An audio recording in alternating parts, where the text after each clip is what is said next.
la ciencia debe ser una herramienta de transformación y de emancipación, y para ello tomamos como ejemplo en la noche de hoy la experiencia de Andrés Carrasco y de Guillermo Folgueras en su investigación sobre la toxicidad del glifosato, que en cuanto salió fue deslegitimada por distintos organismos estatales, incluyendo al Ministerio de Ciencia y Tecnología, y que luego de 5 o 6 años después, la Organización Mundial de la Salud, declara lo mismo que habían declarado el grupo de investigación, que el glifosato lo clasifica dentro del grupo 2B de los cancerígenos, que es cancerígeno probado en animales y probablemente cancerígeno en humanos. A su vez, pasando de esta experiencia, quisiera hacer una mención sobre la situación de los becarios en investigación, que haciendo un poco un paralelismo con lo que hablaba Agus en el panel anterior de la situación de los residentes, que no son considerados trabajadores y muchas veces se encuentran en una situación de precarización laboral. La idea es dejar esa duda, esa crítica, poder pensar que aquellos que realizan la investigación que está puesta al servicio de las empresas y para la obtención de ganancias son trabajadores que están precarizados, que no se encuentran sindicalizados y que muchos de sus derechos laborales no los tienen. Y por último, vamos a hablar un poco sobre modelos de investigación. Mario Borini nos va a comentar un poco sobre este tema.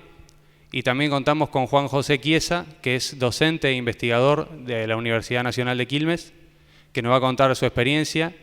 Y bueno, esperamos que este panel sirva como disparador para criticar la investigación en salud y para pensar nuevas formas de investigación que estén al servicio del pueblo y no de las empresas.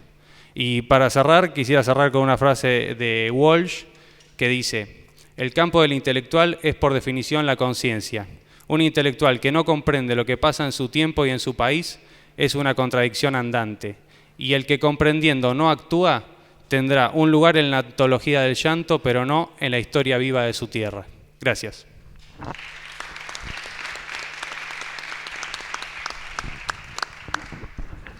Bueno, buenas noches. ¿Se escucha bien? ¿Sí? Antes que nada, muchas gracias por la invitación a los organizadores y organizadoras. Una alegría estar acá, una universidad que no siempre se mostró receptiva hacia algún tipo de abordaje crítico. Aclaro, tampoco la Universidad de Buenos Aires, el cual trabajo. Con lo cual, la verdad que vine con mucho agrado y, bueno, espero que tengamos un intercambio. La presentación que armé, que tiene mucho de disparador y tiene mucho de provocativo en el buen sentido, tiene 3 partes. La primera es una especie de rastreo muy breve histórico en torno a qué nos pasa a todos los que estamos vinculados con ciencias, cuando nos hacemos la pregunta de ¿para qué lo que investigamos? Hay algo de molestia que uno siente. Y tratar de rastrear por qué está esa molestia, ¿no? Hay algo que perturba, algo como medio invasivo. Después, en segunda instancia, voy a ejemplificar esto del para qué con 2 ejemplos que yo en particular he trabajado dentro del grupo de investigación de filosofía de la biología que dirijo en la Universidad de Buenos Aires, en CONICET, que son un ejemplo que recién disparó Darío, que es el ejemplo de los transgénicos, que es el ejemplo que yo más trabajé. Y el otro es el ejemplo que me parece que para salud es sumamente relevante, que es el ejemplo de ADD, ADHD, el síndrome de falta de atención. Y finalmente voy a tratar de ver para dónde podemos disparar en un escenario que primero voy a plantear casi irrompible. Y creo que hay algunas grietas, ¿no? ¿Se entiende, no? El esquema, las 3 instancias. La pregunta del para qué y para qué en ciencia fue considerada invasiva durante gran parte de la modernidad y durante parte importante del siglo XX. Se nos construyó y se nos construye en el imaginario que Los científicos no tenemos que preguntarnos qué se hace con nuestras teorías o con nuestros artefactos, en el caso de gente trabajando para la tecnología, que eso no nos compete. Y en este sentido somos técnicos, operarios altamente calificados.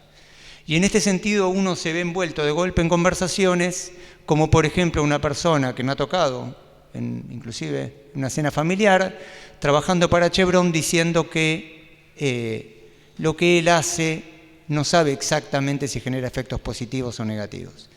Y cuando dice no sabe, yo casi que le creo, digamos. Nos hemos considerado, nos han construido como personas que las cosas que se hacen con lo que nosotros producimos es decisión de otros, de los decididores, pero no nuestra. Creo que hasta acá todos más o menos nos reconocemos en este esquema. Este esquema cambió un poco con una discusión que se dio en el siglo XX en dos bloques, ¿no? Un bloque que uno puede identificar dentro del capitalismo y otro bloque que uno puede identificar dentro de algún tipo de herencia marxista. Y en este sentido apareció algún tipo de metáfora de ciencia al servicio de, o tecnología al servicio de. Metáfora que todavía uno encuentra en muchísimos investigadores en el ámbito nacional. Metáfora que uno encuentra muchísimo cuando discute en torno a políticas ministeriales. Ciencia o tecnología al servicio de.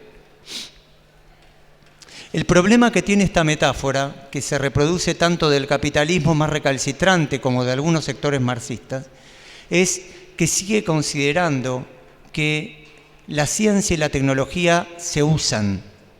La idea del uso sigue presente. Y no algo un poco más espeso, que quizás cuando decimos teoría T, cuando decimos una teoría determinada, estamos construyendo mundo, o cuando construimos un aparato tecnológico, estamos construyendo mundo, y que no deja de ser un artificio de nuestro cerebro pensar que podemos dominar esa tecnología o esa teoría.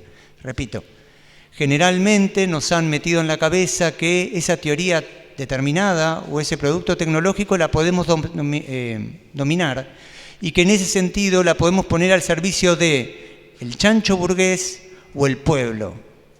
Mi sensación es que eso no deja de ser un artificio y que muchas veces esa teoría y que muchas veces ese artefacto tecnológico se nos escapa de las manos y es ella la que termina determinando qué somos y cómo obramos.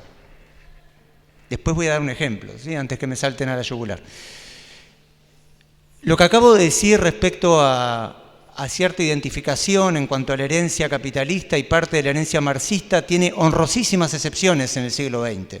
Un autor que recomiendo lecturas es, por ejemplo, Marcuse, dentro del Círculo de Frankfurt, si no lo han hecho, que en clave marxista, en un libro fenomenal, El hombre unidimensional, plantea otro punto de vista y plantea, por ejemplo, cómo la ciencia y la tecnología ya construyen mundo. Y uno encuentra un montón de excepciones en el siglo XX. Uno puede plantear el UL dentro de una especie de herencia anarquista cristiana, uno puede encontrar a Nicole en México, uno puede encontrar a Steno, uno puede encontrar a Hans Jonas, que quizás a algunos les suena, uno puede encontrar a Kusch, ¿sí? Dentro del panorama latinoamericano, un montón de intelectuales y en muchos sentidos militantes que se desmarcaron de esta idea y empezaron a preguntarse, ¿será así? ¿Será que la ciencia y la tecnología se usa? ¿O en cierta medida no hay algo previo?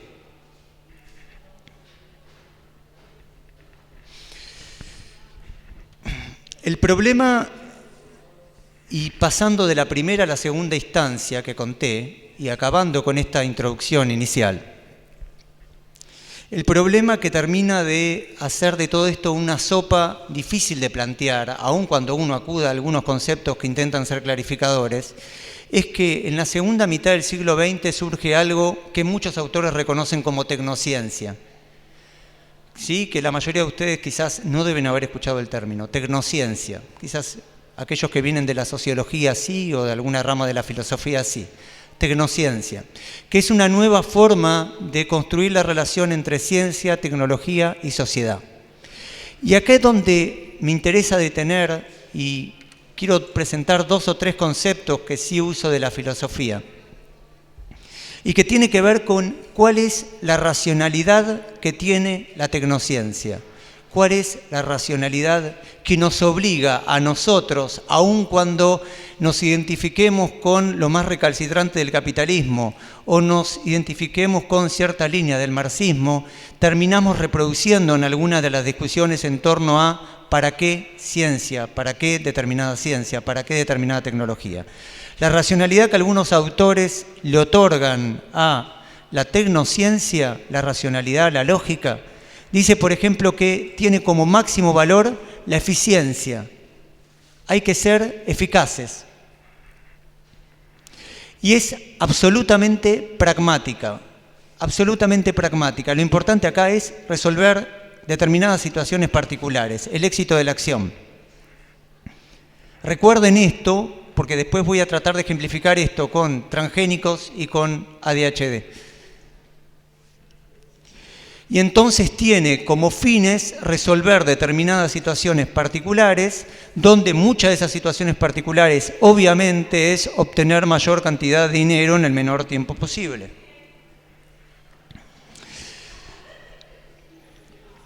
Vamos al primero de los ejemplos, para que vean cómo se expresa esta racionalidad de la tecnociencia en dos casos que vivimos, dos casos que comemos, dos casos que alimentan nuestras universidades. La primera es el caso de los transgénicos. No voy a hacerme una exégesis y una historia en torno a los transgénicos. Saben que los transgénicos en Argentina tienen 20 años, que muchos de los transgénicos se usaron para aplicación en la producción agrícola, para maximizar determinadas ganancias. Esta universidad tiene una carrera particularmente, y por ahí algunos de ustedes hacen la carrera de biotecnología y pueden dar los detalles técnicos de eso. Lo que está claro es que los transgénicos dentro de Argentina pasaron a ocupar desde algunos sectores un ejemplo o profundizaron más bien, un ejemplo de extractivismo, forma de extraer determinados recursos de manera eficiente y eficaz, y para resolver problemas pragmáticos. El problema pragmático se puede llamar mayor producción en menor cantidad de hectáreas. El problema pragmático se puede llamar disminuir la cantidad de mano de obra en determinada cantidad de tierra. O el problema pragmático es, por ejemplo, en las discusiones que se dan por izquierda en ocasiones, cómo el Estado obtiene dinero de una manera rápida. Y repito, el problema pragmático muchas veces tiene cosas que nos resultan más lejanas, como cómo logra Agrocopatel obtener mayor cantidad de dinero en menor tiempo, pero a veces tiene cosas que se usan en discusiones también por izquierda. El Estado argentino ha encontrado una forma eficaz de obtener dinero o de maximizar el dinero entrante. ¿Se entiende lo que estoy planteando? Después, en todo caso, en la ronda de comentarios y preguntas, si surge, nos extendemos en esto. El otro ejemplo que he trabajado dentro del grupo es el ejemplo de ADHD o ADD, que es llamado el síndrome de falta de atención. Para aquellos que no están empapados, aquellos y aquellas que no están empapados en el tema, a chicos de diferentes edades, me da vergüenza dar estas precisiones en el marco de que hay muchísimos médicos acá, pero chicos que van de 4 a 16 años, en los trabajos que recuerdo, se les dan una serie de psicofármacos. En general, el objetivo es chicos que tienen problemas de falta o problemas de atención, en general para determinadas instituciones, en general para instituciones de tipo educativa. A los chicos se les dan psicofármacos para tranquilizarlos y bajarles el nivel de no atención. No le quiero dar otro tipo de palabra. Lo que nosotros hicimos en el trabajo dentro del grupo fue analizar los papers que se habían escrito desde neurobiología que legitimaban el uso de Ritalina. Lo que obviamente encontramos es que no estaba sustentado dentro de la biología, se proponían supuestas bases genéticas, no son tales, y esto termina acá porque estamos tratando de publicar el paper, etcétera, etcétera. Ahora, fíjense de vuelta cómo se expresa otra vez la lógica de la tecnociencia para algo muy diferente al tema de los transgénicos. ¿Qué se busca prácticamente? Se busca un problema social dándole algún tipo de psicofármaco a niños a los fines de resolver determinadas problemáticas que hay en las escuelas. No importa nada más. Ese es el problema práctico.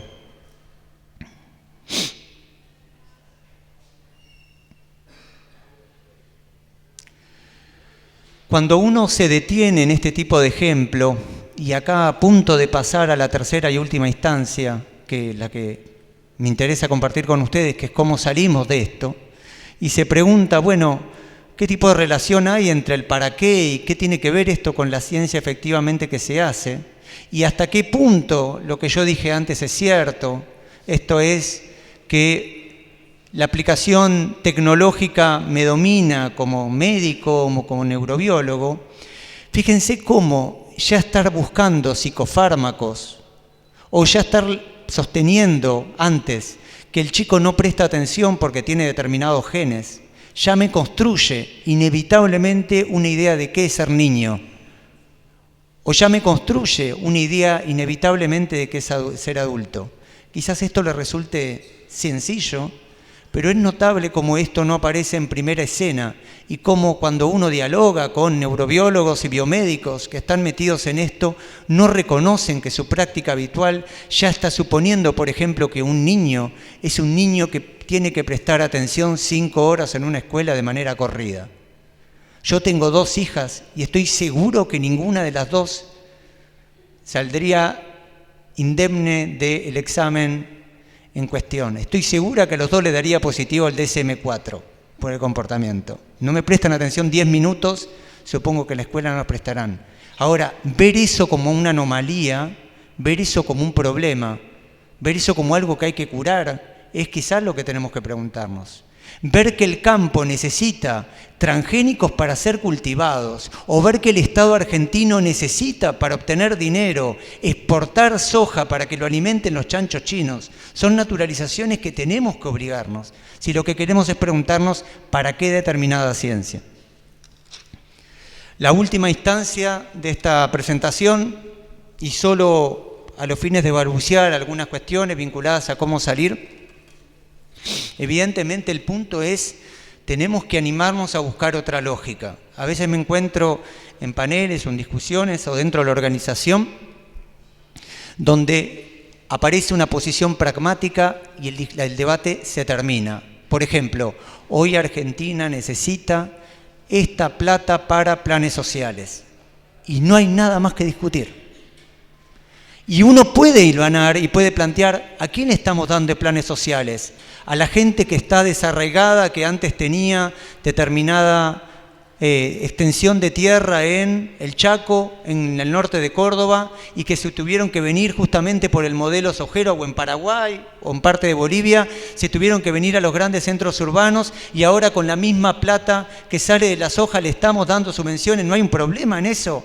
No importa, se da la solución pragmática y se dice, hoy el Estado necesita obtener de aquí de fondo. Tan está planteado así que ninguna estructura partidaria política lo está teniendo como problema de agenda. No se está discutiendo nada en Argentina, pero menos se está discutiendo esto en plena campaña presidencial. Tal es así que el ministro de Ciencia y Tecnología actual en Argentina debe ser el único ministro que tiene chances de continuar cualquier persona gane en las próximas elecciones presidenciales. Y lo dice él, que tiene chances de continuar.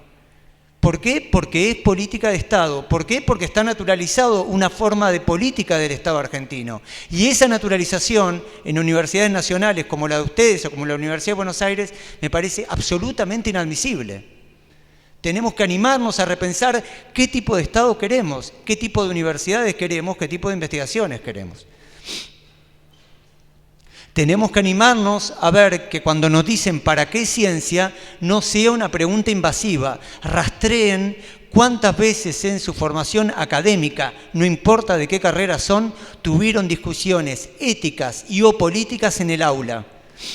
¿Cuántas veces? Y cuando surgió, ¿cómo se vio de manera invasiva una y otra vez? Eso está quitando tiempo. tenemos que animarnos, me da la sensación, a si lo que queremos discutir es para qué, poner otros fines, que la discusión de obtener mayor cantidad de divisas no sea el único objetivo en juego. Por ejemplo, que aparezcan otras cuestiones como vivir bien. Bueno, vivir bien es un término subjetivo, todo es un término subjetivo. ¿Qué es vivir bien? Una persona que está cobrando un plan social y que está desarraigada y que antes tenía determinada extensión de tierra y hoy a lo único que aspira es a determinada cantidad de plata de un plan social, no me digan que vive bien. Me niego a pensar que esa persona vive bien. Una persona que tiene glifosato en sangre no vive bien. Una persona que a su hijo le dan un psicofármaco para tranquilizarlo no vive bien. Me niego a pensar eso. Claro, que vivir bien lo vamos a tener que discutir con cada comunidad. Por supuesto, estoy de acuerdo. Hagamos hablar a las comunidades en juego. Pero que sea una voz verdadera, no una voz legitimante, y que la persona lo único que pueda decir es acepto o no un plan social. Animarnos también a esquivar ciertas dicotomías que están establecidas. Uno parece que el debate es o Estado argentino o Monsanto. ¿Saben qué? En los últimos transgénicos que se aprobaron auspiciados por entidades estatales, algunas de las cuales me dan el sueldo a mí. Entonces, el Estado que se está forjando, el Estado que continúa forjándose, además de ser un Estado capitalista, como dijeron en la mesa anterior, es un Estado fuertemente empresarial, que tiene como único objetivo obtener mayor cantidad de dinero en menor cantidad de tiempo, exactamente el objetivo que tiene Monsanto. Entonces, si realmente queremos otra realidad, no nos quedemos en que el problema es Monsanto únicamente. Animémonos a preguntar qué pasa, por ejemplo, con los transgénicos nacionales, que es una bandera que se está levantando de un montón de sectores también cercanos.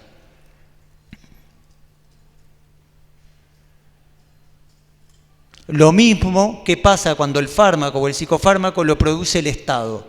Entonces sí le podemos dar a un niño porque lo produce el Estado. Solo para terminar, evidentemente cada uno tiene que aportar desde los lugares en los cuales trabajamos. Yo es lo que trato en cierta medida, bien o mal, no importa. Tenemos que permitirnos trabajar con las comunidades, donde las comunidades realmente aporten saberes, donde no sean meros repetidores de discursos cientificistas. Y tenemos que animarnos a repensar lógicas que tenemos tremendamente interiorizadas, vinculadas con la producción agrícola, vinculadas con la forma de vida, vinculadas con la salud. Así que muchísimas gracias.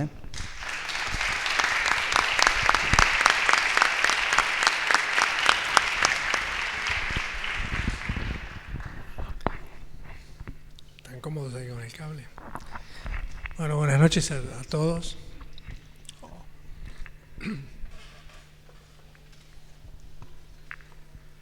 La verdad es que cuando uno lee que la invitación viene de Brecha, uno se imagina que hay una distancia con lo que está pasando y se siente especialmente convocado para venir a Bernal y estar con ustedes. Entonces, como hace a lo mejor un par de meses que vengo pensando estas cosas y los miro a ustedes que tienen como 70 años menos que yo, me imagino que ustedes tienen una potencialidad extraordinaria y que van a ser mucho mejores que yo.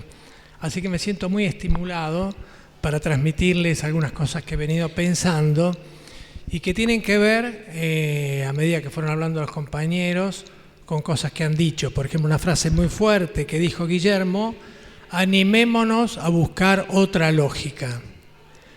Y algo muy fuerte que trajo Darío fue el tema de la conciencia en la investigación a través de nuestro querido literato. Yo no sé si se escucha con mucha resonancia, si se escucha bien, ¿sí? Bueno, qué lástima, porque entonces cuando me equivoque van a advertirlo con más claridad.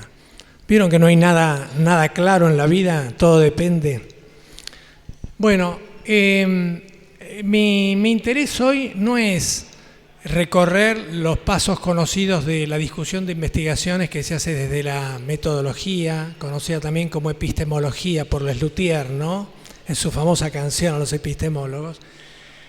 sino que discutiría, por ejemplo, cuál es la validez de los conceptos para que los conceptos reflejen la realidad, o cuál es la validez del método para que una vez que yo conceptualizo acerca del material, con el método trate de que la realidad me responda y diga, ¿de qué se trata? Tampoco es ese, entonces, validez de los conceptos, no es validez del método, no es validez de los datos. Una vez que vino el ruido, yo puedo saber si ese ruido sirve a los fines de saber qué material está componiendo esta mesa. Ni tampoco sería, lo que voy a discutir, la validez de exposición, que trataría de que una persona que tiene una enorme verdad no tome 2 litros de alcohol para decir eso, porque todo lo que hizo es fantástico, pero la exposición de un borracho difícilmente convenza al auditorio. Entonces quiere decir que hay distintas etapas de validación que no voy a recorrer en absoluto, que son el motivo de estudio de la llamada epistemología. Entonces, ¿qué voy a recorrer?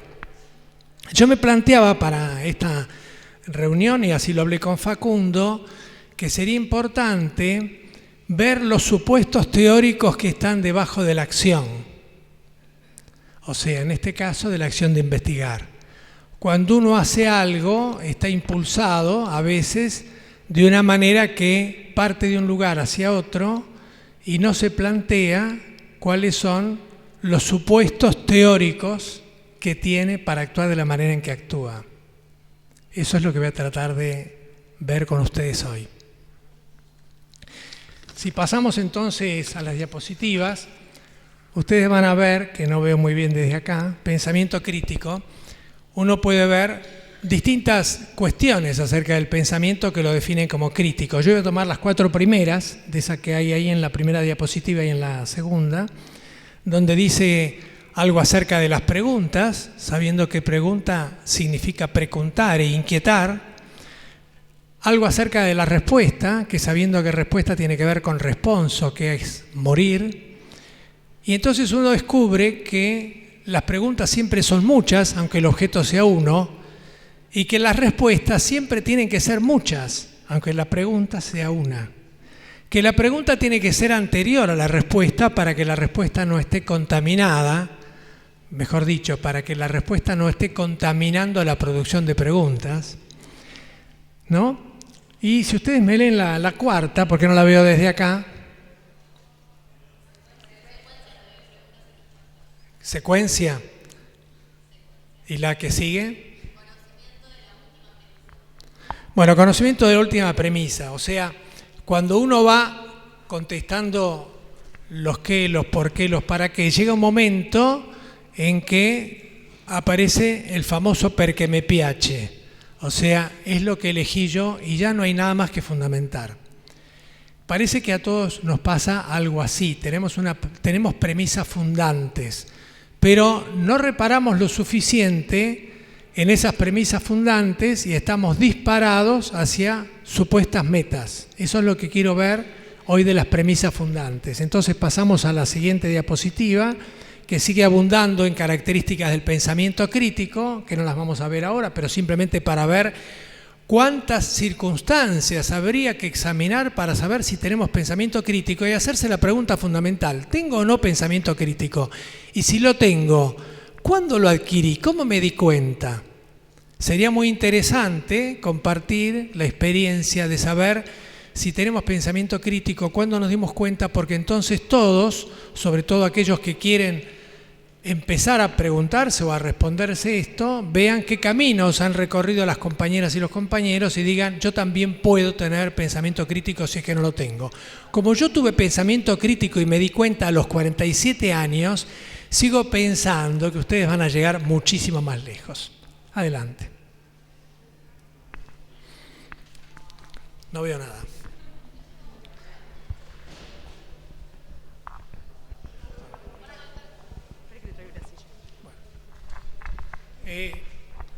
Lo que quería entonces hoy con ustedes es, de todas las cuestiones que uno se puede preguntar acerca de cuáles son los supuestos teóricos de la acción.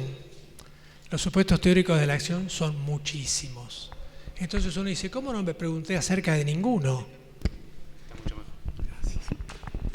¿Cómo no me pregunté acerca de ninguno? Si esto ha pasado, yo les propongo hoy no revisar todos los supuestos teóricos de la acción, sino solamente uno, la lógica, que es un supuesto teórico de la acción. La lógica es un ordenamiento de la mente, ¿no? Viene de una palabra, logos, es un ordenamiento.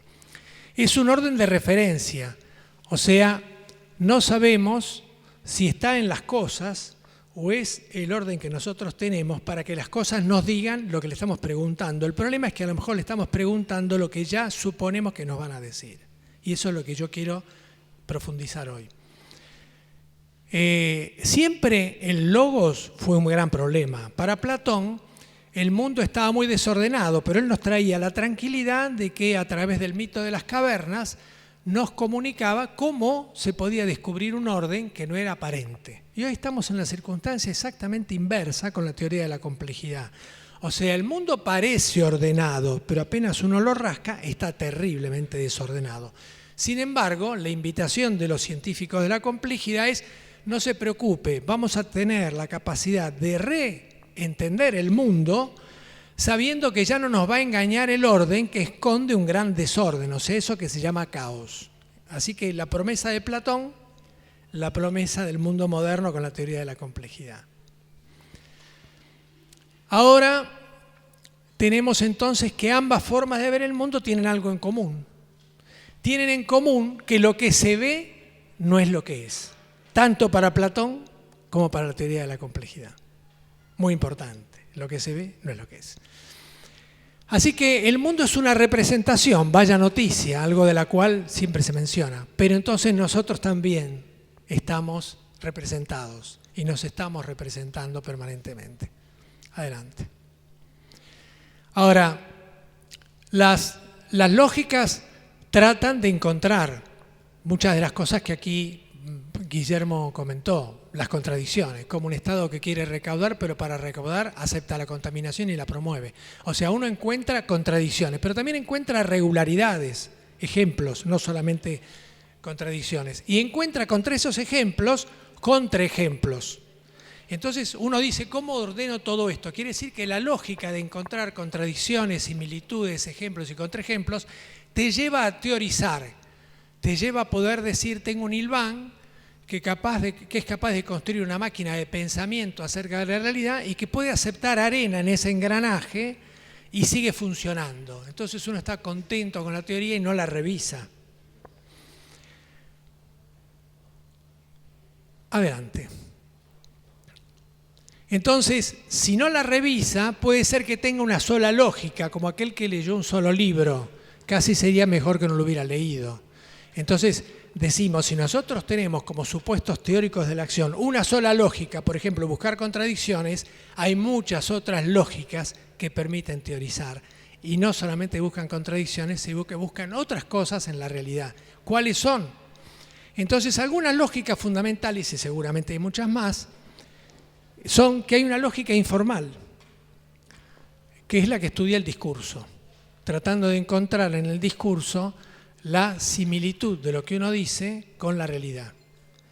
No se puede reducir una ecuación matemática el discurso y por eso no es una lógica formal como la que viene después, es una lógica informal. Uno la va a encontrar en las librerías como lógica informal, lógica del lenguaje, lógica del discurso. Es un capítulo apasionante para entender lo que decimos y para entender lo que dicen los demás. Lógica formal. La lógica formal es la que hemos estudiado en la facultad, es la que impregna nuestro saber. Así que no me voy a extender mucho acerca de ella. La lógica agnóstica y, bueno, las que tienen ustedes ahí. Dicen que uno de los secretos de las presentaciones es no leerlos. Pasamos a la siguiente. Entonces, lógica informal. El discurso. Ministro Ginés González García. Le preguntan, los 2.000 millones, cuando el dólar valía 3 pesos, los 2.000 millones que deben las clínicas, los sanatorios y los prepagos, ¿los van a pagar? No. Deudas con el Estado, deudas previsionales. Con ese secreto que tiene la empresa de preguntarse con quién quedó endeudado. Lógicamente le conviene endeudarse con el Estado. Entonces hay un permanente transferir de la deuda privada a deuda pública. ¿Está claro? Entonces, una vez que se endeudaron, le preguntaron, ¿qué va a pasar con los 2.000? Entonces Ginés contestó, si le llegamos a cobrar, pueden quebrar. Y si quiebran, los hospitales atestados no van a poder atender a la gente, los vamos a tener que cerrar. ¡Qué vergüenza! Si atendemos a esto rápidamente, tal vez no encontramos cómo vulnerar ese discurso. Ginés es un gran creador de falacias. Esa falacia que dice Ginés se llama falacia de atinencia. Se estudia en la lógica informal, lógica del discurso. ¿En qué consiste? En que yo te pregunto una cosa y me contestas otra, que no tiene nada que ver. Pero está hecha con tal inteligencia que el interlocutor no siempre se da cuenta de que hay una falacia en la respuesta. Entonces hay que estudiar lógica informal. No se enseña en la universidad en todas las carreras. Entonces cuando Ginés contesta, la pregunta queda sin contestar. La pregunta es, ¿tienen que pagar o no tienen que pagar? Él podría haber dicho, no tienen que pagar porque el Estado también, que es confiscatorio, va a tener que devolver a través de no cobrar la deuda lo que le debe al comercio de la medicina. Hubiera sido una respuesta atinente. Tal vez errónea, uno podría haber ido a investigar dónde el Estado confiscó algo que ahora tenga que devolver. Pero él no contesta eso. Él contesta, si les cobramos, los podemos quebrar y si los quebramos se atestarán los hospitales. Y ¿saben qué vergüenza cerrar los hospitales públicos? Nos está tocando la emoción de ver los hospitales cerrados. Eso se llama falacia de atinencia porque jamás contestó lo que se le preguntó. Y se llama falacia de atinencia apelación a la emoción. En esa falacia de atinencia hay 130 falacias de atinencia fácilmente ubicables por un buscador. No conocemos casi ninguna. Y Ginés era un gran creador de falacias. Esa es una falacia de atinencia porque lo que contesta no tiene nada que ver con la pregunta y nos toca la emoción para que nos callemos la boca. Bueno, después, como embajador en Chile, siguió con su producción de falacias, pero no vamos a analizar demasiadas. Adelante. La lógica formal. La lógica formal dice que lo que es, y lo que no es, y que no hay una tercera posibilidad. Entonces, ¿es útil? Claro que es útil. Si yo tengo la glucemia sobre un nivel que esté definido, que no debe ser, y que es dañino para la salud, me sirve para definir una enfermedad, llámese diabetes o como se le quiera llamar. Quiere decir, sirve en ese nivel, Ahora, si uno quiere aplicar lógica formal, tiene que saber si aplica lógica formal a todo de la misma manera y con la misma convicción. Por ejemplo, los haitianos, el tercer ejemplo, los haitianos que van a Estados Unidos tienen más SIDA que los norteamericanos. Lógica formal. Norteamérica define que la presencia de los haitianos es un riesgo para los norteamericanos. Qué notable. Para los haitianos de Haití tienen menos SIDA que los haitianos que se van a Estados Unidos para conformar el cuarto mundo pobre en las entrañas de esa gran nación. Para los haitianos de Haití, irse a Estados Unidos es un riesgo para los haitianos. Entonces, lógica formal no va con el ejemplo del SIDA en los haitianos. Depende del punto del observador para que se vea para quién es el riesgo. No sé si está claro. Para la glucemia nos servía hasta cierto punto, siempre que los laboratorios no nos tocan el nivel de la glucemia y dentro de poco vivamos sin glucosa en la sangre o sin colesterol y no podamos formar hormonas, por ejemplo. Entonces hay un límite también en la lógica formal para admitir de qué verosimilitud estamos hablando. Pasamos a la otra lógica. La lógica agnóstica. Este sacerdote, Huxley, que no es el famoso Huxley del mundo feliz, decía, no niego ni afirmo la inmortalidad del hombre con los elementos científicos que tenía. ¿Esto no sirve para nada? Sí sirve, porque afirma la posibilidad de investigar sin saber a dónde se va a llegar. Si él hubiera tenido, afirmo la inmortalidad, él cree que sabe, no investiga nada. Ahora, si es un biólogo y dice que no afirma ni niega la inmortalidad, puede estudiar cómo asegurar que la vida se prolongue, sin saber si va a alcanzar la inmortalidad. Pero entonces es un investigador porque no sabe de antemano a dónde va y se anima a investigar. Así que el agnosticismo, en la medida en que niega la posibilidad de un conocimiento pleno de las cosas, es un camino para la investigación muy interesante y pone en juego el dogmatismo que a veces nosotros tenemos de posiciones que creemos que son progresistas, cuando ya tenemos en la manga la verdad, como el profesor que le pregunta al alumno y sabe que lo va a pasar por arriba porque siempre guarda el último secreto sin decírselo. Entonces nosotros podemos decir, somos honrosamente agnósticos porque cuando investigamos tenemos que estar aprendiendo a sorprendernos todos los días con lo que encontramos. Hay que ver si estas lógicas impregnan nuestros pensamientos o nosotros hemos elegido una sola de ellas y con ella pretendemos entender todo.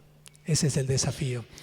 La lógica nihilista. Ustedes saben que esto tiene numerosos impulsores, ¿no es cierto?, a partir fundamentalmente de Nietzsche, ¿no? Entonces, si tomamos algunos de estos ejemplos, ¿no? No puedo creer en un Dios que quiera ser alabado todo el tiempo, decía Nietzsche. No puedo creer en una idea, porque Dios es más grande que una idea. Si no puedo creer en Dios, no puedo creer en una idea, no puedo creer en nada que yo pueda alabar todo el tiempo. No puedo creer en un partido comunista para siempre. No puedo creer en ningún partido revolucionario para siempre. No puedo. Porque si no puedo creer, estoy siguiendo a Nietzsche, no lo digo yo, si es cierto lo que él dice, no puedo subordinarme a ningún valor absoluto que a mí me obligue permanentemente a repetirme. Yo no me repito más porque mañana voy a ser distinto. Cuídense. Cuando me levante mañana no sé lo que voy a decir, ¿no? Baudrillard es un excelente ejemplo de un filósofo rupturista. La guerra de Irak nunca existió. Claro. ¿Cómo va a existir la guerra de Irak con 350.000 muertos por armas químicas que no había? No existió una guerra, existió una masacre. Entonces, el nihilismo en este caso consiste en decir no existió. No existió Dios. Dios no lo tengo al lado. No existió la guerra de Irak. O sea, aplicado a lo que sea, no existió. Ese es el secreto del nihilismo. Entonces, si nosotros somos capaces de negar, ahí abajo en rojo, hasta para negar necesitamos autonomía. Tiene un gran valor incorporar la lógica nihilista. ¿Cómo podríamos ser nihilistas si perdimos la autonomía? Adelante, por favor. Bueno, la lógica dialéctica, esa lógica que hemos amado y algunos siguen amando tanto tiempo, ¿no? Ve contradicciones, claro, entre la salud, el interés de los laboratorios, la glucemia, el colesterol, los reactivos, ¿no? Se requiere una evidencia. Bueno, tenemos que cuidarnos de la evidencia porque en el libro que es La nave insignia de la evidencia, escrito por Bonfil, que lo van a encontrar en internet, presidente de la Fundación Cochrane en Iberoamérica, la tapa de salud pública basada en la evidencia tiene dos logos, uno arriba, otro abajo. Da uno vuelta a la tapa y dice, juro que no tengo ningún conflicto de interés. Vuelve a la tapa y los logos de qué son, Novartis, el de arriba. Y el logo de abajo, así en cruz, Novartis. No le bastó con poner un solo logo. ¿Está? Bueno, el hábito de fumar daña la salud. Hace falta un estado regulador. Ahí estaría el hábito de fumar, pero se contradice con la salud. La síntesis es, necesitamos un estado regulador, pero el estado regulador que vive de los impuestos al cigarrillo. Y entonces crean el Fondo Nacional del Tabaco. Y cuando las invita a las provincias a que consideren la posibilidad de no producir tabaco, hay 7 que le dicen vivimos del tabaco. Entonces el Estado regulador le dice no se preocupe, cuando decaiga la producción de tabaco, el Fondo Nacional del Tabaco, que tiene múltiples usos dentro de la discrecionalidad que tiene el manejo del jefe de gabinete, le vamos a dar a Jujuy un poquito de plata porque se le cayó. Pero como no decía usted que estaban tratando de que el hábito de fumar, y además el hábito de fumar es una cosa personal, pero la producción de tabaco es una política nacional. Bueno, usted me trae muchos problemas con sus preguntas, ¿por qué no se deja de joder? La Corporación Anestesiológica defiende bienes privados, totalmente legítimos, pues claro, si el Estado no regula la profesión de una manera que quede salvaguardada la salud de los anestesiólogos, si ellos nos pueden demostrar que tienen una vida más corta que el resto de los médicos y que muchos profesionales, habrá que entender que algo grave les está pasando. Si nos demuestran que por día tienen tantas anestesias entre mayores y menores, y entonces hay algo que está fallando. Pero al mismo tiempo, cuando ellos anteponen el bien de la Corporación Anestesiológica sobre el bien común y dicen no se opera este chico en el Hospital Durán, y entonces la doctora Silvia Sierra, que la pueden buscar en internet, dice, bueno, yo soy anestesióloga y le rindo culto a la corporación porque defiende mis derechos, pero si este chico necesita nuestros servicios, va de retro, usted es anestesiólogo como nosotros, ese chico no se toca. Voy a estudiar el caso, dice Silvia, lo estudia rápidamente y decide anestesiarlo. Le echaron de la corporación, perdió todos sus trabajos, cayó como caída libre, tuvo que ir a la Corte Suprema y ganó después de 10 años un juicio por el cual la corporación tuvo que resarcirla porque habían demostrado que ese chico, sin Silvia Sierra, anestesióloga del Hospital Durán en Buenos Aires, se moría. Entonces la corporación se enfrenta a un Estado que no reguló su profesión. Y el Estado le puede decir, sométase al bien común. Pero entonces acá hay una gravísima contradicción. Ahora bien, ¿cómo se resuelve esa contradicción? Cuando la Corporación Anestesiológica es la corporación de profesionales de la salud que tiene más plata para sentarse con cualquier legislador que quiera regular por ley la corporación o con cualquier ministro y decirle acá le traigo una carpeta, fíjese que hay un cheque adentro. Otras corporaciones no tienen esa capacidad. ¿Y por qué la tiene? Porque el Estado y las obras sociales permitieron que la Corporación Anestesiológica mediara en todos los contratos de los anestesiólogos con cualquier contratante, llámese el Estado o las obras sociales. Lo digo de una manera general, sin contar las excepciones que pudiera haber. Pero eso no pasa con los pediatras, no pasa con los clínicos, no pasa con los cirujanos, no pasa con los obstetras. Entonces acá hay una responsabilidad gravísima del Estado y una responsabilidad gravísima de los anestesiólogos. Entonces hablar del Estado regulador es un mito. Es un mito. Quiere decir que la lógica dialéctica nos hace ver la contradicción, porque nosotros estamos acá y miramos al Estado allá, pero si uno se coloca dentro del Estado, adentro de la Corporación Anestesiológica, que se entienden perfectamente bien, por otra parte, como queda demostrado por estos 20 años de vigencia de la corporación sin que nadie le toque un pelo, entonces uno dice, la contradicción la veo yo, el llanto es mío, pero la realidad está de lo más tranquila. La realidad no sufre nada. Es contradictorio para mí. No es contradictorio en otro punto de vista. O sea, yo puedo verlo como un actor, como algo contradictorio, pero para los otros actores que están en este juego, la contradicción no existe. Ojo con la lógica dialéctica en ese punto de vista.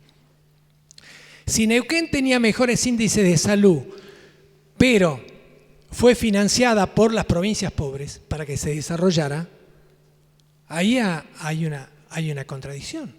Entonces uno dice, bueno, síntesis, que es lo que propone la lógica dialéctica. Tiene que haber una compensación estatal para las provincias pobres que financiaron con muchos peores índices a las provincias del Neuquén. ¿Se dan cuenta lo que se propondría? Porque nosotros estamos de acá porque vemos la injusticia relativa regional y nos parece que si hay un Estado al cual se le ha delegado la posibilidad de que sea un Estado regulador, haga algo que tenga que ver con ese verbo. Vamos a la próxima. Lógica paradójica. La lógica paradójica está impregnada de orientalismo. De Occidente no tiene nada. Más aún, Occidente jamás abreva en esta agua. La lógica paradójica, la vemos al final con el fenómeno neuquino, dice lo siguiente: ustedes ven la contradicción, pero no hay contradicción ninguna. El Estado, el fenómeno neuquino en salud, fue a cambio de la riqueza de su subsuelo para la oligarquía pampeana y tanto Neuquén, la oligarquía pampeana y el Estado fueron todos fieles a una orquesta que suena afinadísima, que es la sumisión a un poder externo por parte de una nación que para poder tener esa sumisión genera una enorme desigualdad con un tremendo conflicto social que lo resuelven de la manera que se contó en la mesa. No se preocupen que hay planes, no se preocupen que etcétera, etcétera. O sea, políticas sociales para solucionar los baches de la economía, sabiendo perfectamente que cuando la economía acentúe su desmadre, se acaban los planes sociales, como pasó en todas las crisis de la Argentina, durante un año se suspenden y se accede a un clima de violencia extraordinaria. ¿Seguimos? Entonces, tenemos ejemplos de desafíos lógicos que tenemos que resolver para no estar embalados en líneas investigativas sin pararnos un momentito. Como decía Marcuse, Marcuse decía, ojo, si no separamos la ideología de la ciencia, porque nuestra ciencia, al estar impregnada de ideología, nos va a conducir a una ciencia acrítica. Pero con esto, recuperando lo mejor de la potencialidad del pensamiento de Marcuse, podríamos decir casi lo contrario. Creyendo que nuestra ideología puede ser buena, si no hemos reflexionado suficientemente acerca de los supuestos teóricos que tenemos para la acción y no hemos incorporado aquellos que no tenemos para tener más capacidades de opción, ojo, porque vamos a ir buscando la contradicción donde la contradicción no es el camino para este problema que se nos está presentando, donde tendríamos que estar mostrando complicidades, no contradicciones, y donde tendríamos que estar pensando en soluciones que no son atribuirles a un supuesto actor magnífico del cual nosotros estamos tirando como un chico de una teta. Entonces hay otra lógica que nosotros tenemos que incorporar porque si no vamos a quedar rengos. Creo que Marcuse señala muy bien la impregnación ideológica de la ciencia, pero también habría que pensar cómo nosotros podemos ser fascistas de izquierda, para decirlo de una manera completamente desembosada, si ustedes se atreven a pensar que soy un maldecido. Ahora, ¿cómo veríamos estos ejemplos? Por ejemplo, la medicina general está completamente amenazada. Yo soy médico generalista, Yo me formé como médico generalista, fui médico rural durante 10 años. Entonces, está completamente amenazada. Está amenazada entre la medicina social, que nació disfuncional, que es disfuncional y que debería seguir siendo disfuncional. Quiere decir oponerse al statu quo. Con eso quiero decir que tiene que ser disfuncional. O ser dominada por eso que llaman la medicina familiar, que familiariza lo social. Por ejemplo, el alcoholismo es una enfermedad de la familia, como es lógico. La violencia también, la violencia de género también. No son fenómenos sociales, son fenómenos familiares. Se ascendió un escalón de lo individual a lo familiar, pero qué abajo nos quedamos de la medicina social. Entonces, está gravemente amenazada la medicina general. Y ahora que le están ofreciendo cargos en las secretarías de la provincia de Buenos Aires, se ve con mucha claridad, pero está pasando en Santa Fe y en muchos lados, ojo, porque la medicina general que está convocada a elegir dónde se va a poner, si llega a ser comprada por el parlamento dulce del poder, medicina general va a quedar funcionalizada y le va a aportar esa enorme potencialidad disimuladora al poder del statu quo contra la salud que se llama sistema de salud formal, como todos conocemos. El otro desafío ya no es el del funcionalismo, o sea, qué cosa es funcional a otro, sino de la estructura, o sea, las cosas que forman parte de las cosas, ¿no? Y entonces la estructura hoy en la Argentina nos dice que con estos discursos, que creo que estamos escuchando casi todos los días, o por lo menos apagando casi todos los días, en esos discursos se está poniendo de manifiesto que la política va adelante gobernando la economía. Lo que la realidad dice, más allá de pequeños detalles a favor y en contra de cualquiera de estas discusiones, es que en lo general la estructura económica del país le ganó por nocaut a el gobierno político de nuestra sociedad. Le ganó por nocaut. Le ha dejado la iniciativa porque no la necesita para sus negocios. Lógica paradójica. Hay una tremenda armonía y da la impresión de que si Grobo Copatel dependió de estructuras de gobierno, esto no es contradictorio, sino que es muy paradojal en el sentido de que disimula una relación que tenemos que descubrir. Entonces, la economía sigue subordinada a la política más allá de lo que se diga. y terminaríamos acá con el próximo, ¿no? O sea, la ciencia es instrumental. Tendríamos que saber si coincidimos en esto. Porque algunos dicen que la ciencia es la forma de conocer más elevada del hombre. Pero la ciencia sí es instrumental, no es la forma más elevada, sino que está al servicio de otra forma de conocer que no es la ciencia. Entonces, hacen falta múltiples inteligencias, y hace falta múltiples inteligencias como se demuestra en los libros sobre la inteligencia hoy, ¿no? Que la inteligencia no es lógico-matemática, sino también es musical, sino también es una inteligencia espacial, una inteligencia literaria, o sea, hay múltiples inteligencias. El autor más conocido de las múltiples inteligencias es Gardner, que dio por tierra con todos los test que se basaban en las lógicas, en la lógica matemática para evaluar la inteligencia, en el conocimiento lógico matemático. Entonces Gardner da por tierra todo eso con su idea de que hay 8 inteligencias por lo menos. Entonces tenemos que convocar a las 8 inteligencias o aquellas que sean pertinentes para el problema que se nos trate. Pero además tenemos que incorporar la indisciplina, porque disciplina sería un disco, viniendo de la palabra disciplina es un disco, por lo tanto que tiene un borde fijo con un centro único.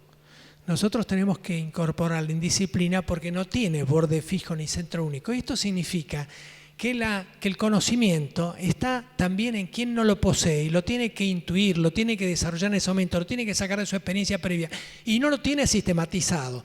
Esto nos tiene que llevar desde el punto de vista del conocimiento a pensar que tenemos que abrir la idea de la ciencia sentada con todos sus pares que tienen algo que decir acerca de la realidad. Por fuera de la ciencia y en una situación de par, no en una situación asimétrica. Ahora, estas ideas acerca de la ciencia dichas en una universidad y todo lo que hemos dicho de la lógica y de todas las teorías que subyacen en la acción, nos lleva a pensar que estamos en una ruptura. Y es cierto, estamos en una ruptura, más aún.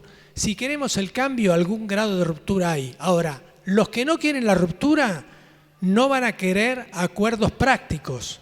Y nosotros podemos crear una ecuación que diga ruptura con acuerdos prácticos. O sea, no hay más remedio que tener acuerdos prácticos porque sin convivencia humana no hay futuro.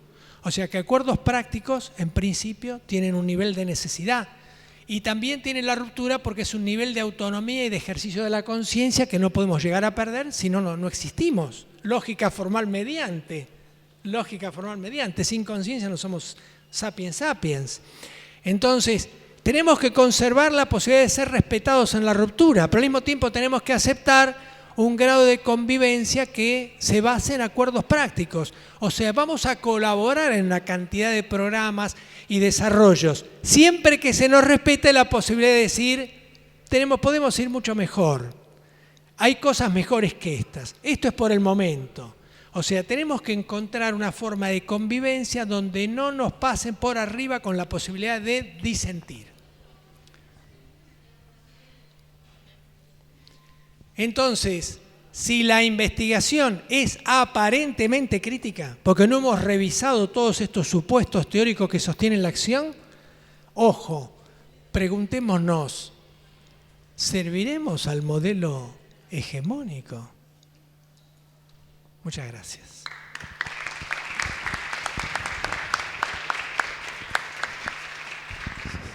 Yo trabajo acá en la Universidad de Quilmes y bueno, me llegó la invitación para venir básicamente a compartir con todos ustedes unas inquietudes, unas preguntas que, digamos, básicamente es preguntarse por el sistema de ciencia y tecnología que tenemos, ¿sí? Y qué hacemos, digamos, como trabajadores de la ciencia, ¿sí? Y lo que nos aborda básicamente como pregunta invasiva, ¿no? Todo el tiempo, como planteaba el compañero, es, digamos, cuál es el sujeto el sujeto de la ciencia en términos más amplios posibles, digamos, ¿no? O sea, digamos, si pensamos en un sistema de ciencia y tecnología, podemos pensar en actores, ¿sí? Podemos pensar en estructuras y demás, y podemos pensar también en la ciencia como herramienta. Sí. Yo lo que pienso en ese sentido, voy a ver una copla acá, me resulta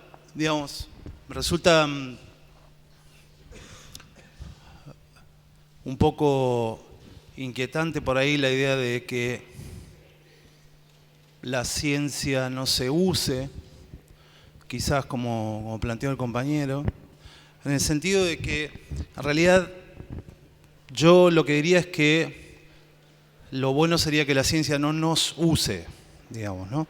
O sea, que el sistema científico y tecnológico no nos use.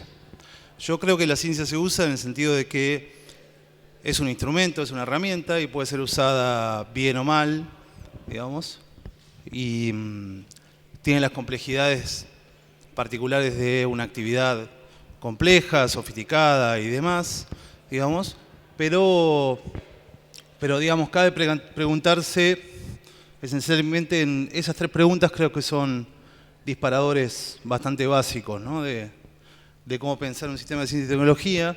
O sea, ¿ciencia para qué? Es una pregunta muy instrumentalista, digamos, ¿no? Sí, bueno, ¿cuál es el objetivo de hacer ciencia o de tener un sistema científico tecnológico? Que yo creo que es una de las preguntas que nos ha cavilado sistemáticamente a todos, ¿no? Y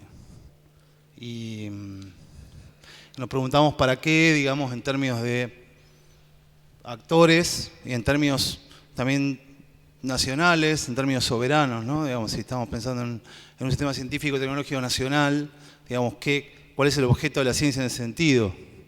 Y ciencia para quién también, digamos, ¿no? O sea, todo eso nos atraviesa también en términos de quién es el sujeto de la ciencia y la tecnología, digamos, ¿no? Digamos, más bien el sujeto, o sea, eso es una contradicción. Todos somos sujetos de la ciencia y la tecnología en el sentido de que, digamos, en el sentido más amplio de la cuestión, yo lo pensaría como, digamos, el sistema científico y tecnológico tendría que ser socializado, digamos, ¿no? O sea, tanto los actores, o sea, todos somos socialmente un sistema científico y tecnológico, digámoslo así, ¿no? O sea, o socializado en el sentido de que la sociedad demanda y la sociedad ejecuta también, ¿se entiende? O sea, yo lo pienso en ese sentido. No me gusta la idea de un investigador que está en su reducto de cristal produciendo un conocimiento elevado y bajándolo de alguna manera a la sociedad mediante actividades de transferencia o de extensión, digamos. Me gusta más pensarme desde ese lugar, ¿no? Desde ese lugar, digamos, de socialización de la ciencia, básicamente, ¿no? O sea, es una herramienta y se pone en juego para el cambio social, digamos. La consigna de este panel es ciencia para el cambio social, estrictamente eso, es una herramienta puesta en juego para eso. Digamos, y bueno, ciencia por quién es una pregunta, digamos, de quién la realiza. Bueno, es parte de lo mismo, digamos, ¿no? O sea, pasar a la siguiente.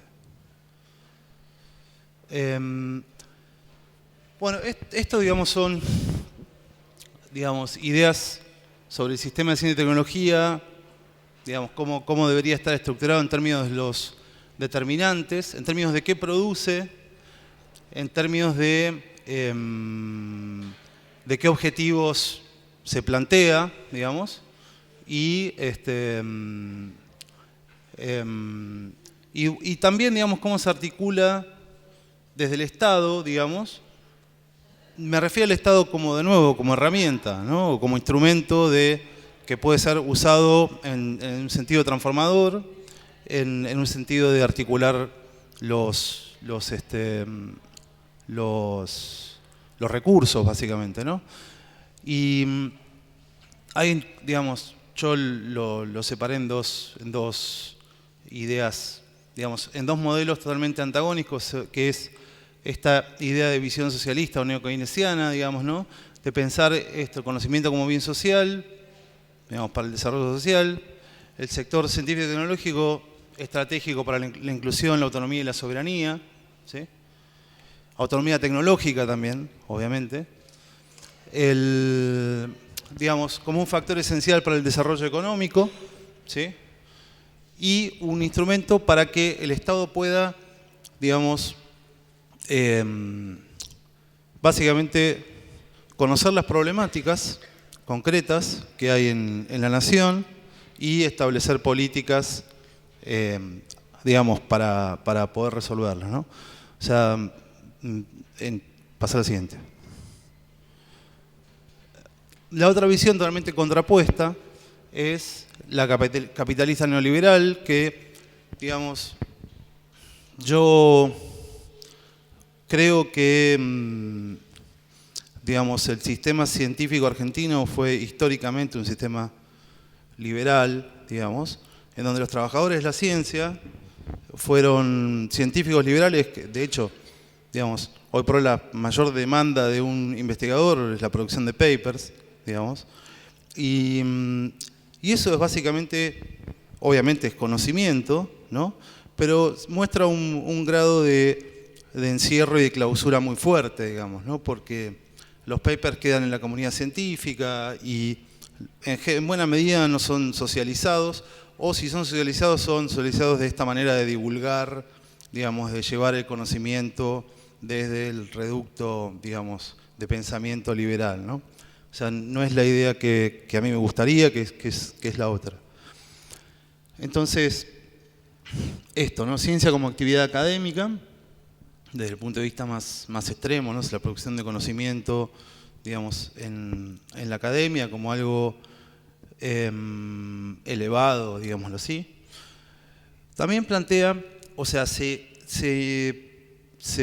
ancla fuertemente la dicotomía entre conocimiento básico y aplicado, que es tramposa, digamos, esa dicotomía. Y, digamos, bueno, esta idea del científico como actor de divulgación y de transferencia, ¿no? Y básicamente el sector CIT va a estar más bien determinado por el sector privado, las corporaciones, el sector, digamos, más vinculado con los negocios y con el capital estrictamente. Y obviamente en el extremo, o sea, este sistema tendría ausencia en el diseño de políticas públicas, digamos, ¿no? O sea, planteado en un extremo. Yo creo que el sistema argentino es una mezcla de estos dos, que planteé como visiones extremas, ¿no? Tiene algo de uno y algo del otro. Pasar al siguiente. Bueno, acá había como una especie de análisis un poco de fortalezas y debilidades. Y, digamos, como fortaleza, creo, del Sistema Científico y Tecnológico Nacional es el fuerte financiamiento que hay hoy, digamos, en los últimos años. Después vamos a ver la estructura de ese financiamiento y a qué se dedica, digamos, pero en buena medida hubo una buena parte de financiamiento de infraestructura que digamos que es ponderable, ¿sí? Se hizo una buena inversión tanto en centros públicos de investigación, en universidades o institutos de CONICET o mismo organismos tecnológicos como INTA, INTI, CONEA, además. Y digamos, hay una buena cantidad de subsidios en distintas modalidades para financiar la actividad científica y tecnológica, ¿no? Y también aumentó mucho los recursos humanos, digamos, ¿no? O sea, la incorporación de investigadores y becarios, digamos, fueron duplicados y triplicados, y se creó el Ministerio de Ciencia y Tecnología, que, digamos, es una visión, digamos, apuntala a la idea de que el Estado intenta desarrollar el sector. digamos, todo lo anterior plantea, en ese sentido, visto así, parece muy bueno, pero, digamos, se plantean a partir de eso un montón de contradicciones, ¿sí? Básicamente, el sistema de ciencia y tecnología nacional sigue sujeto a determinantes que no son estrictamente sociales, digamos, ¿no? Son determinantes del sistema capitalista, determinantes de los países del centro, ¿sí? Determinantes, digamos, que de alguna manera conducen el sistema para la producción de determinados productos o conocimientos o lo que fuera, pero digamos que no responden estrictamente a las necesidades nacionales. Digamos, está planteado todavía desde un punto de vista de periferia, porque básicamente somos considerados todavía un país de la periferia, ¿sí? En términos económicos, digamos, y políticos, y el sistema de ciencia y tecnología sigue estando exento, o sea, muestra también esto, ¿no? Estos determinantes políticos, digamos, lo afectan. En ese sentido, digamos, en buena medida el financiamiento depende de organismos multilaterales, el BID, el Banco Mundial, que negocian el tipo de productos científicos y tecnológicos con el Estado Nacional, ¿sí? No tan estrictamente como en los 90s, 93, cuando se estableció el plan, digamos, del Banco Mundial para los organismos de ciencia y tecnología, para el país y para la región, que ahora vamos a ver algunos detalles, que directamente lo que hacía era abolir los organismos de ciencia y tecnología, porque se pretendía que el país estuviera en la periferia, se mantuviera en la periferia, obviamente. Ahora se hace de alguna manera a medias, ¿sí? Y bueno, una cuestión que yo anoté como debilidad también es que, digamos, la conducción política del sistema está y la planificación están descentralizadas, ¿sí? O sea, no se creó el GACTEC, digamos, por ley en el 2009, creo aproximadamente 2010, que es un gabinete de, digamos, científico y tecnológico que iba a funcionar en alto nivel de la política nacional, y no se implementó ese GACTEC. Ese GACTEC estaba puesto, o sea, poner en funcionamiento para determinar políticas públicas en ciencia y tecnología. Y nunca funcionó, ¿sí? Y después, bueno, hay una gran descentralización de organismos de CIT en distintos ministerios. Con una bastante, digamos, una falta de articulación importante, digamos, ¿no? O sea, hay un montón de problemáticas que se podrían abordar desde una visión de políticas públicas y se resuelven de manera atomizada. Por ejemplo, el Chagas es un ejemplo que es muy claro, digamos, ¿no? El Chagas es una epidemia que podría estar bastante controlada o disminuida en el país, con políticas públicas claras, y no se hace por el grado de atomización, digamos. O sea, porque se aborda solo desde el Ministerio de Salud, en algún sentido, ¿sí? O solo desde el Ministerio de Planificación, por ejemplo, de algún otro sentido, pero, digamos, no se coordinan políticas públicas centrales. Digamos, y después, bueno, hay otros factores. Básicamente,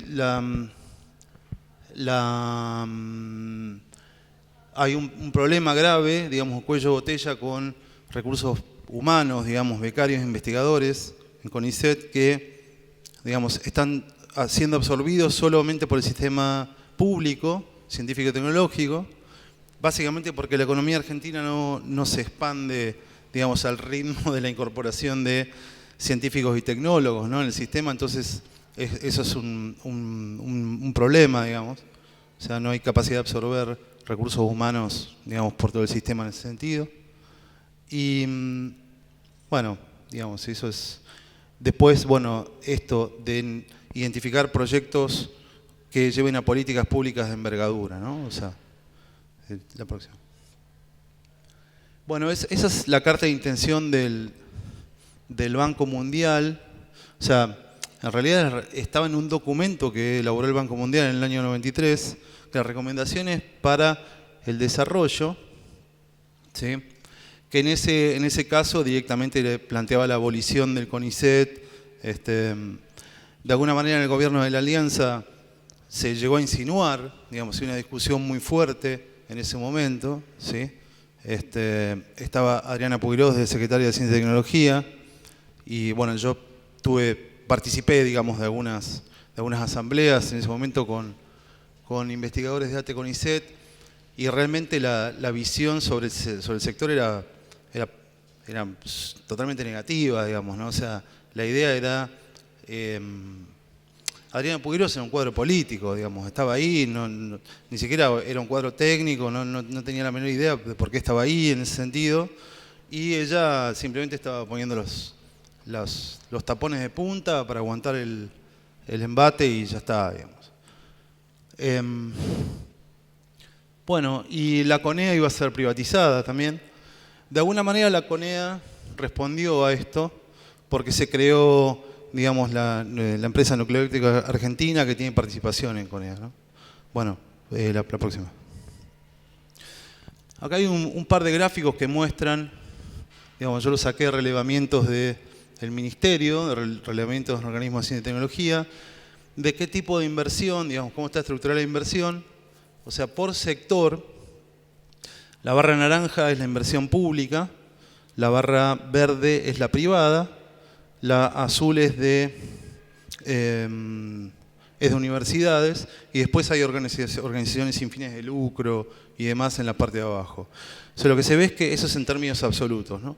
Se ve que la inversión creció en términos absolutos, manteniendo una estructura similar, digamos, ¿no? O sea, la participación privada no creció, más allá del plan estratégico para la ciencia y la tecnología, digamos, elaborado hace unos años atrás, que intentaba aumentar la participación privada en el sector. Digamos, se mantuvo cerca del 30%, 20 y pico por ciento más o menos. La próxima. Esto es en proporciones, digamos, la inversión por objetivo socioeconómico. Y, digamos, yo creo que se mantiene en buena medida. Eso desde el 2001 hasta el 2012 aproximadamente son los datos que hay. Y lo que se ve, digamos, el celeste y el naranja, que son los predominantes, más o menos, son la proporción de inversión en el sector industrial y en el agrícola, ¿sí? Tecnología industrial en naranja y el celeste en tecnologías agrícolas o agropecuarias, digamos. El verde es en sector energético, el gris en defensa, y creo que el amarillo es en, si mal no recuerdo, es en salud, ¿sí? Entonces, bueno, digamos, eso es para ver un poco cómo es la estructura en términos de las prioridades que hay, cuáles son los sectores que se apuntalan más, ¿no? Inversión. Pasa a la siguiente. Y esto es por tipo de actividad. Esto es una discusión, bueno, que yo lo planteé como dicotomía en algún sentido, si ciencia básica o aplicada, digamos. Es una discusión compleja, digamos. Yo creo que en buena medida yo soy de la idea de que la ciencia tiene que servir para algo inmediato, digamos, digamos, los productos de la ciencia y tecnología tienen que servir para algo inmediato, ¿no? No sé si es un prejuicio, yo también digamos, tengo contradicciones con respecto a eso, porque obviamente la ciencia básica tiene potencialidades y digamos, y todo eso es algo muy planteable, digamos, también, ¿no? Pero creo que el modelo se mantuvo más o menos, aumentó un poco digamos, la banda azul, la de arriba, digamos, la proporción azul es desarrollos experimentales, ¿sí? Como tecnologías, digamos. La verde es ciencia aplicada y la naranja ciencia básica. O sea que tendrían a aumentar en algún sentido las dos en desmedro de desarrollos experimentales, pero digamos, no cambió demasiado. La siguiente. Y eso es otro problema del sistema científico y tecnológico nacional, digamos, que es el grado de federalización que tiene el sistema, ¿no? Y es un problema, digamos, que tiene que ver con déficits estructurales y, digamos, políticos y económicos de la Argentina, ¿no? Que hay regiones que tienen, digamos, que están favorecidas en términos del desarrollo y otras que no lo están tanto. Y, digamos, lo que se ve ahí es que, digamos, todas las regiones pampeanas, digamos, más ricas en agroindustria y en recursos, o sea, Santa Fe, Córdoba, Buenos Aires y la capital, tienen mayor inversión, y esta inversión es global, digamos, es para toda la actividad científica y tecnológica, ¿no? No está desglosada en el tipo de actividad, digamos. Y Río Negro yo creo que es por el INVAP, digamos. O sea, que tiene un poco de color celestito porque, digamos, está el INVAP y en el INVAP se pone bastante dinero. Dale, sí. Bueno, estos son los detalles del Plan Nacional de Ciencia y Tecnología, digamos que se estructuró en 2 etapas. Una, digamos, para desarrollar sectores estratégicos, digamos, ¿no? Los primeros que se establecieron como estratégicos fueron la biotecnología, la nanotecnología, las tecnologías de la información y la comunicación.